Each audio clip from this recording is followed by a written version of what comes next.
What's up, everybody? This is Blue here, and this week and next week we are going to be doing the Kamigawa Neon Dynasty Commander Precons. So this week I'm going to start off with the blue and white one, which is Buckle Up, and next week we'll do the Upgrades Unleashed. So let's just get started. I'll show you what's inside the box, and then what I'll do is I'll do what I do with all the Precons going forward.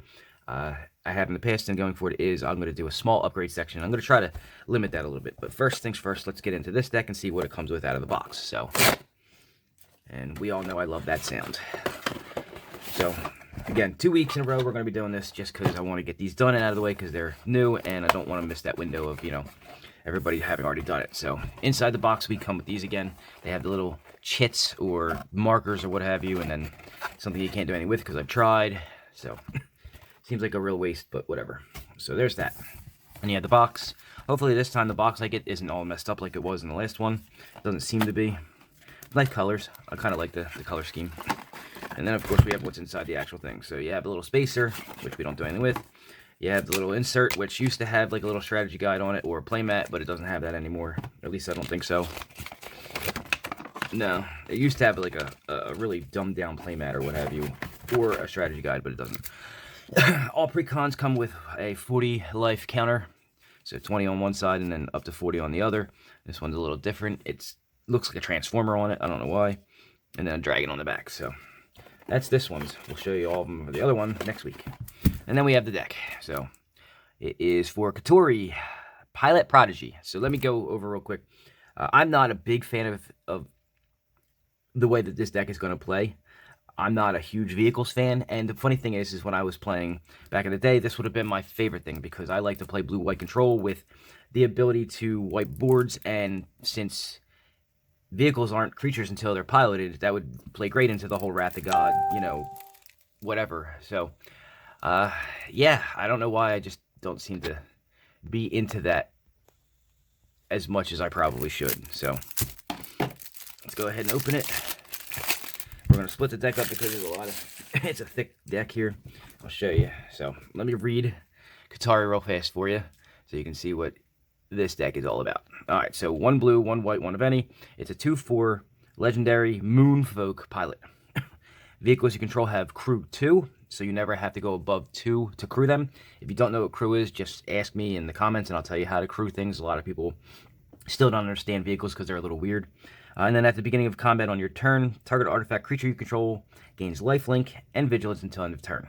So, obviously, with that being said, you'll have to pilot something to make it an artifact creature first, and then it can gain the abilities. So that's what that's about. The secondary commander that they included for this one was Shurikai Genesis Engine, so a blue, a white, and 2 for an 8/8. Good stats, but it's a vehicle. You can pay 1 and tap it to draw 2 cards and then discard a card, and create a 1/1 colorless pilot creature token with this creature crews vehicles as though it had its power over 2. And as you can see, that goes in conjunction with the whole vehicles you control have crew 2. So, makes it so that they play off each other. He crews for 8, which means you have to tap creatures with up to 8. So you can crew over 8, it won't matter because it's just arbitrary, but up to 8, meaning that you have to have power on the board that you can tap that's a creature already to equal power 8 to crew it. And then he also can be your commander. It's interesting that that's on there because this is, I think, the first time that they have a legendary artifact that can be your commander that says it. So that's kind of cool. All right. So let's see what they put inside. Right out of the box. Imperial Recovery Unit. So that's obviously something from Neon Destiny, it looks like. Mobilizer Mech. I'm just going to rifle through them so you can read them. If you need to, pause the video, and I'll go over any that look interesting to me. Prodigy's Prototype. Aeronaut Admiral. Armed and Armored. So it's obviously the first one from the actual commander set. Crush. Contraband. Dispatch, definitely Metalcraft. Generous Gift. Mirrorsmith. I actually need a couple of these for a deck that I made that kind of similar to this, but it's not vehicles. It's Gingerbrute. I like the Gingerbrute theory. Good addition to Swords to Plowshare. Good removal. Ethereum Sculptor. Reality Shift. So more removal. Riddlesmith. Thoughtcast, good card all around. Vidalcan Engineer. Whirler Rogue. Arcanist Owl. Wrath Capuchin Ship's Mage. I actually was going to try to make a commander deck around this, and then somewhere along the way it just didn't work out because there are so many better options, even on a budget, for my budget commander stuff that I was going to do, that this guy kind of got lost in the mix. Arcane Signet and Azorius Signet. A Colossal Plow. Fellwar Stone. They started adding some better 2 converted mana cost or mana value rocks into these things. Foundry Inspector, so they included a second cost reduction on artifacts.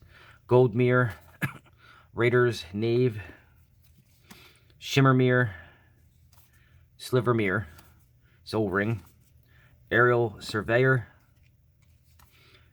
Drum Bellower, Iron Soul Enforcer, Organic Extinction, Release to Memory,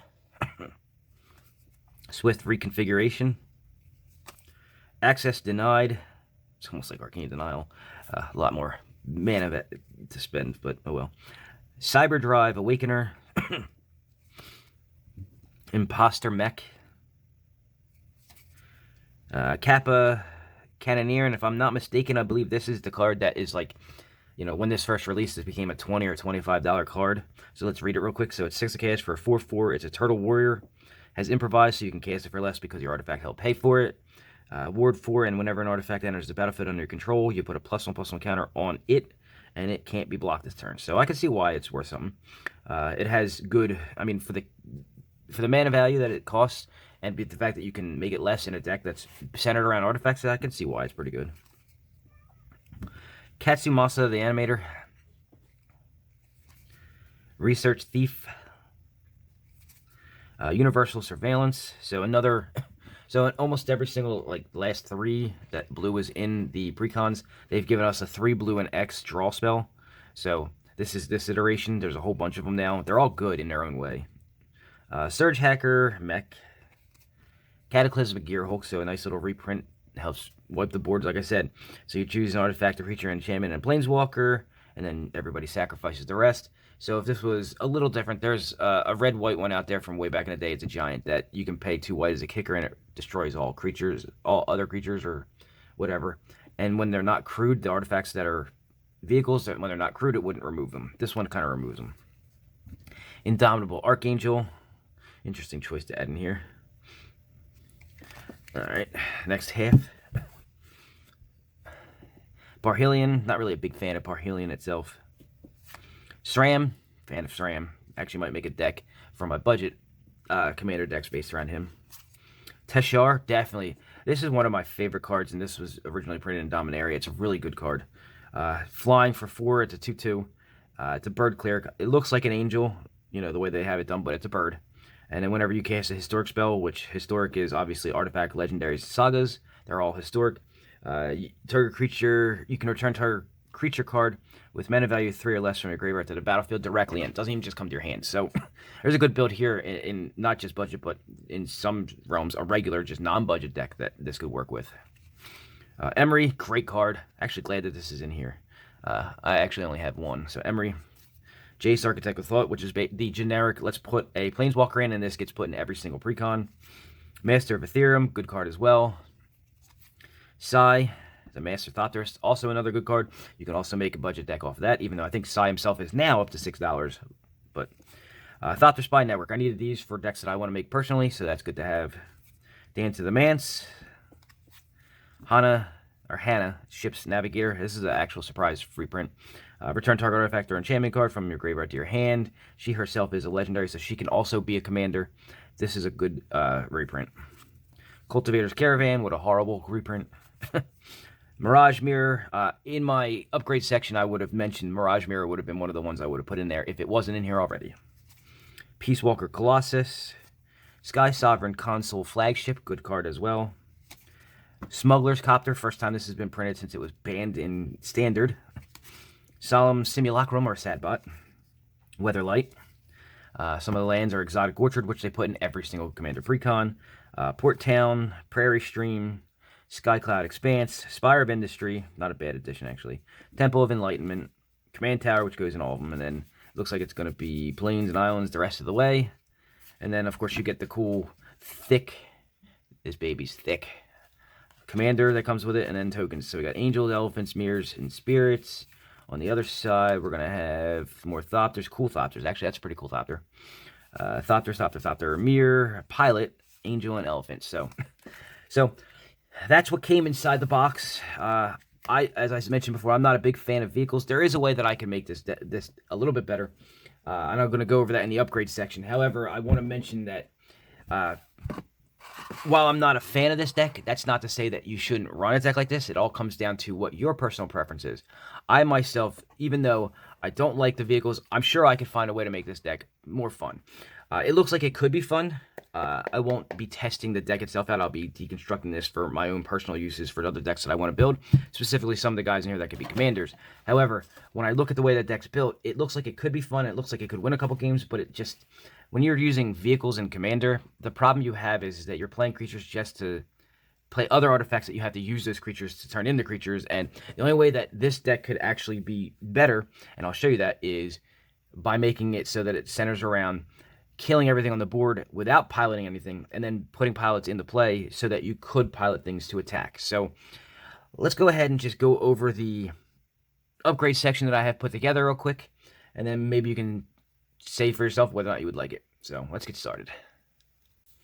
So as I always do, I will start off with the lands and go from there. So this time I'm gonna try to limit the amount of things I suggest by simply telling you the theory of the kind of card that you should use, and then let you go from there and find out your budget, what you can afford, what your meta is, which type of that card it would fit. So as far as lands go, now some of the lands aren't going to have that issue. They're just going to be the lands because no, there aren't any repeating that do what these do. But we're going to start with that anyway. So we're going to start off with, I'm going to mention Academy of Ruins, good for artifact decks, and this is pretty much an artifact deck for all intents and purposes. Inventor's Fair, I believe, wasn't in the pre-con, and Buried Ruins all center around artifacts, so you want to add them in here. You've got the actual artifact lands to throw some more artifact-centric cards in here, like Seat of the Synod, Ancient Den, or Darksteel Citadel. And Darksteel Citadel has the added bonus of being indestructible, so it could be helpful. Then you've got some new stuff that was printed out recently, like Mech Hanger, Urza Saga, not too recent, but recent enough that I can mention that, and Treasure Vault. So Treasure Vault will add some extra to your, it'll hasten up the process by giving you treasure tokens, and then you can get it back in a myriad of ways that were included in the deck already. If not, you can add the Academy of Ruins to get it back as well. Actually, I know. Now I think about it, I don't know if that was actually I think it's an artifact land. I don't know. I have it up there so you can take a look. Then you've got some of the older, not too old, but stuff that can help you out. So some utility, like Castle Ardenvale, helps give you more tokens that are 1/1 so that you can crew more vehicles. Castle Vantress, that will help you cycle through your deck to get better draws. And then Ancient Tomb will help speed up the deck a little bit. So a couple of the lands that I'm going to suggest in there for you. As far as the ramp goes, we're going to be in... we're not in green, so we don't have true ramp. So we do have white ramp, and white ramp is second to green ramp. So you have things like land tax. In a 2-color deck, I'll suggest that going forward. 2 or 1, I will not suggest in a 3-color deck, but in a 2-color deck, I will. Tithe, same thing. It's a one-time use land tax for the most part. And then Gift of Estates, same thing. The difference between the two of Gift of Estates and Tithe is the mana cost and the actual monetary cost. You could go the route of more mana rocks or artifacts that produce mana. It would do well in this deck because it's based or centered around artifacts. So you've got things like Thought Vessel, Liquimetal Torque, and Talisman of Progress. I will always suggest 2 or lower converted mana cost mana rocks because you just want to be quicker. One thing to note with Liquimetal Torque, I tell you all the time that Liquimetal Torque is great in red because you can make the opposing commanders turn them into artifacts, and then use one of red's ways to destroy artifacts. White does the same thing, so it works out here as well. And then if you want to go really expensive and make this deck really shine, you want to make it real quick, you put in things like Mox Opal, which works really well because this is artifact centered, so you're going to have that Metalcraft quickly. Mana Crypt if you'd really like to, or Jeweled Lotus just to get this commander out quicker. Now, unfortunately with Jeweled Lotus, you have to have a way to split the colors in some way, shape, or form. So if you have another source out that could do it, you'll end up with an extra mana somewhere, so just keep that in mind. As far as creatures, or I like to call them dudes, we've got some interesting choices here. Something like Padim, Consul of Innovation, helps give hexproof to your guys. All of your artifacts is pretty cool. You have Cosima, but you're not looking at Cosima, which is newer. As far as you want that flipped into the Omen Keel. That will help you out better. Bronze Guardian is a selection that you can put in here to make it a little bit better. Esper Sentinel will help tax your opponents a little bit more. Dig Site Engineer, good choice to add as well. Phyrexian Metamorph, help you copy something on the board that you have that may be helping you immensely.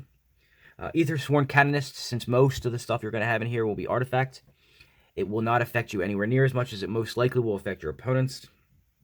Urzalord High Artificer is a good option here. However, I don't usually like to suggest him as anything other than the commander because that's where he deserves to be. But you can if you really want to play this deck. Especially since, you know, it's only one... Urza would only be a single color, which is blue deck. If you want to branch out and then add an Urza into other decks, you can. But my suggestion always with Urza is to make him the commander. Chief Engineer, good one. Helps you with your artifacts as well. It gives them all... I believe it's Convoke. I'll have it up there so you can see. And then Steel Overseer to help buff up all your vehicles. As soon as they become creatures, you can just add a +1/+1 counter to them all. Good option as well. As far as spells go, this one's going to be general suggestions with a type of card. So my example will be Wrath of God. So if you're looking at, like I mentioned before, board wipes that kill all creatures in play before you crew your vehicles, Wrath of God, and then all the many different iterations of a Wrath of God that white has. Same thing with, say, targeted removal. So blue has a thing called Pongify, and then there are, between blue and white, many iterations of a targeted creature removal. So you can go with a couple of the more monetarily expensive, but mana cost-wise cheaper. Then I don't ever suggest targeted or single bounce effects. They're just not that strong in Commander. However, there is one that is, and that's Cyclonic Rift, because it becomes an all of your opponent's things get bounced. So that's a good suggestion as well. Some utility would be like Teferi's Protection to help protect you from everything on the board and all of your opponents. For the most part, there are ways around it, but that's generally speaking, when somebody plays with Teferi's Protection, they're safe for a turn. You got Counter Magic. I'm going to mention Fierce Guardianship because we're talking about Commander, and that's the Commander-only free Counter Magic. So you've got that, and there's a whole bunch of other ones you can look at as well. Again, your budget, your meta, your actual what you have in your collection will all dictate what ones you choose for here. You've got targeted removal that's not for creatures. So you have things like Disenchant, as I mentioned before, with Liquid Metal Torque. It helps destroy an artifact or enchantment, and there are a plethora of them in white that you can target removal, artifacts or enchantments, creatures. You know, it's all over the place, especially when you're playing white. You have tutors. I'm going to mention Enlightened Tutor because in a deck like this, it's literally going to go get you the card you need. It'll put it on top of your library. Now, remember, we're in blue, so there are a bunch of blue ones that go get artifacts and put them into your hand, or some even put them into play. There's a Planeswalker that will search your library and go put one into play, so you can look at that as well. You have card draw because you're in blue, and a lot of it. You have the single card draw stuff like Brainstorm. Good option there. You have the X spell stuff. They already included one in here, so I won't suggest any of them. And then a card that I'm going to take a look at. I haven't gotten any Kamigawa Neon Dynasty boxes yet. I'm hoping to get a couple of set booster boxes, but they're hard to come by. Just like last time with the Crimson Veil. For some reason, they're just hard and expensive. More than I can pay. Brilliant Restoration returns all artifacts and enchantments from your graveyard to play. And that's a theme that I'd like to venture more into. So I will take a look at them and hope I get some in some boxes I get and go from there. But that's a great one here because everything here is an artifact for the most part. As far as enchantments go, so with enchantments, we're going to look at things like card draw enchantments. We're in blue, so obviously Rhystic Study. I know that people complain the whole do you pay the one thing is played out, but unfortunately it's too powerful not to play. You have taxing effects like Smothering Tithe, and Smothering Tithe does a taxing effect on your opponents, and if they don't take the tax, you get the benefit. And the benefit for this one specifically on Smothering Tithe is you get a treasure token. I believe there's Monologue Tax that also helps you out. There's a couple of different ones you can use. That's just the best one. Mechanized Production. It will basically be an alternate win con for you if you'd like, especially if you are doing something like a Smothering Tithe where you're getting a lot of treasure tokens, and you put the Mechanized Production on a treasure token, you're going to win quicker. Mirrored and Besieged and Efficient Construction, both of those two will help you create artifact tokens that are creatures so that you can either A, crew vehicles, or B, have a go wide strategy where you just swarm the board and win the game with combat damage. And lastly, on the enchantments, I'm going to say Mirror Maid. It comes into play as a copy of an enchantment or an artifact that you control, and you should have plenty of those, and you just basically target the best one you have that's not legendary, because it'll destroy one of the copies, and then go from there, and hopefully it helps you win the game. Artifacts are going to be a little tricky to give you suggestions on, because a lot of this really does depend on what I've mentioned before. Your budget, what you have available in your own collection currently, your meta, all those things factor in for this. So the best thing I can do, and I'm going to let you know right now that I believe that the inclusion of the vehicles in this pre-con were shit. They could have given some better ones. Off the top of my head, you know, I can't really think of anything. So I believe they've given you Sky Sovereign or Weatherlight. So I'm going to suggest this. Go ahead and I used MTG Familiar, but you probably, you have to have an Android to use that. It's one of the best options I use. I've not used the Gatherer. To go ahead and just pull up all the vehicles that were made. There are some really good ones out there. They did include, I just checked, Sky Sovereign, Console Flagship, and Weatherlight, which is what I was going to suggest if they hadn't. But there are a couple other ones that are at least, you know, 2 converted mana cost or under that are better than the options they did put in here. And I know that there aren't a lot of vehicles, but take a look at all of them and see which ones would fit better into either your meta or your budget. So that's the best I can give you, because, man, vehicles just are not my thing.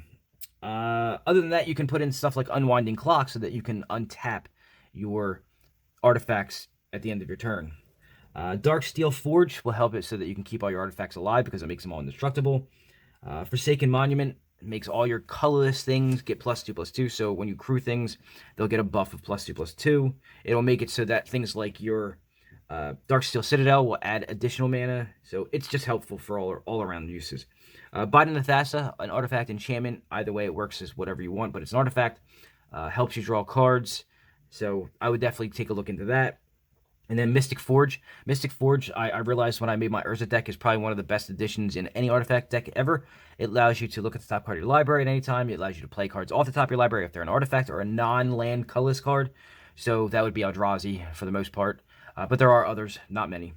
So it's a good addition to this, just because most of the stuff you're playing will be artifacts. So as far as Planeswalkers go, I've got a couple here that I'm going to mention.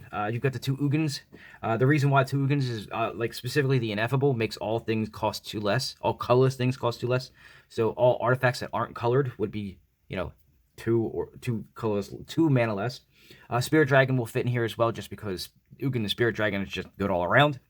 And then I mentioned earlier about Planeswalkers that would help you finding stuff from your library and putting them into play. So there's Tezzerets, and there are 3 of them. You got Artifice Master, Betrayer of Flesh, and the Seeker. And the Seeker, I believe, is the one that goes and finds things and puts them into play for you.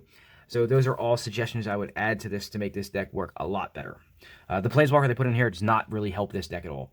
It's okay. It's definitely a budget one for a reason. And then combos. So combos here, I could have gone over a whole bunch of different ones. I'm going to give you the one that I would like the most for a deck like this. So it is Mystic Forge, Sensei's Dipping Top, and remember, it's in the list as of Kamigawa, so you may even get one. I'm trying to get my hands on 5 or 6 of them. And Cloud Key, and what that will do is it'll make you be able to draw out your entire deck at any given time that you would like, so you can play however you want. So that's the combo that I'm going to suggest for this. There are many. There are many that give you infinite mana. There are many that let you draw your entire deck, especially when it comes to artifacts and blue.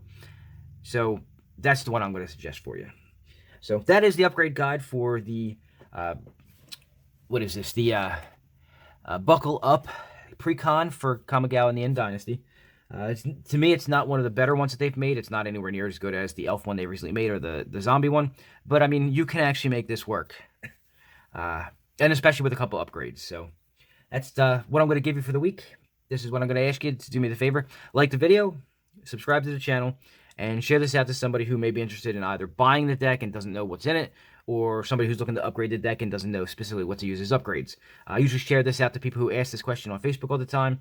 I don't know how many of them watch it, but it's a good way to at least take a look at some of the options you can do as far as upgrading it. Other than that, that's my time for the week. Thank you for watching. I will see you all next week with the Upgrades Unleashed Precon. I will see you then. Enjoy.